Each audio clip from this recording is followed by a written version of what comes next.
course of my career, I've met many people who are struggling in different areas of their life, whether it be in a relationship, issues with parenting, or a personal issue such as depression or low self-esteem.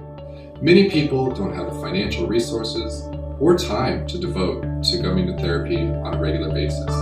In hopes to meet the needs of those people, I created this podcast, Top 5 with Chris Taylor, where you learn the top 5 things that you can do right now to change that difficult situation in your life.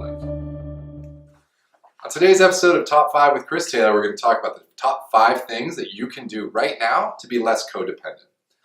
Now, being dependent, if you're a child or a teenager, is something that's expected. As you approach adulthood, being codependent on finding your role in life by having to have a role in somebody else's life and having the sense of being needed or being dependent on is unhealthy. And we want to move away from that. People should be individuals, whole and healthy within themselves, and come together at a mutually agreed upon point in relationship to support one another, but not overly dependent on them for day-to-day functioning or to help them overcome any specific area of life. Okay, so today is the top 5 things that you can do to be less codependent if you find yourself stuck in that sort of codependent pattern. Number 1, set standards. It goes without saying, set high standards. If you have healthy, quality, whole people in your life that aren't dependent on you for emotional fulfillment or to help them overcome specific needs, then you're not going to fall into that trap. Now, part of the problem with that is if you are codependent, you're probably comfortable in that role and you might be seeking out relationships that sort of key in on that. And, I would challenge you to look at yourself and maybe ask yourself why you're seeking out those people who need that sense of dependency on you. Okay. Number 2, be assertive. Now, I say be assertive because you need to set firm limits. You need to be able to explain and communicate clearly to people that it's not okay for you to be in that role. And not just that it's not okay, but that you don't want it.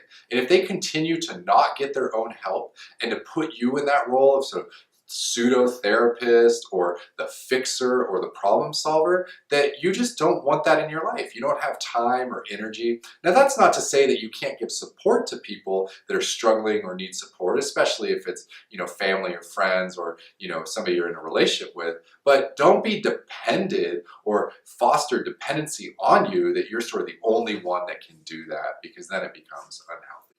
Number 3, know your value.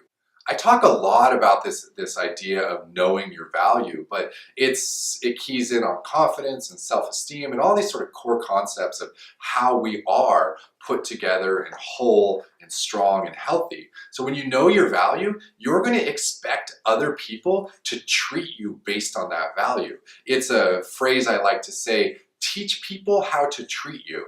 And one way of doing that is being assertive and asking for that and communicating when that's not happening. Okay, so being assertive, practice it. It takes some effort, but once you start to become good at it and develop competency, I think you'll find that it flows pretty naturally.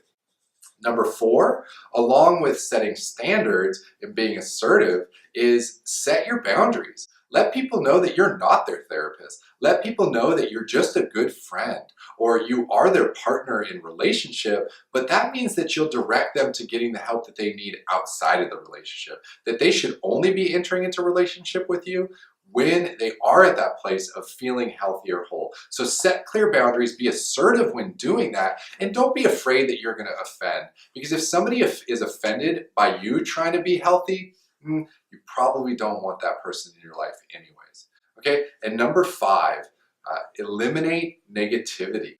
When we're surrounded by negativity and drama and anger and resentment, all of those dark emotions in life, we feel necessary to be pulled into trying to fix it. And that a lot of times is the beginning of being pulled into a codependent state with somebody.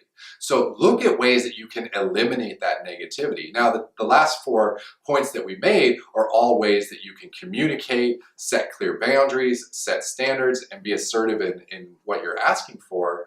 But just make sure that you're putting into practice, that last point, and I think you'll find that it'll benefit you a lot. So again, those are the top 5 things that you can do right now within your relationships, within your family, within your friendships to be less codependent.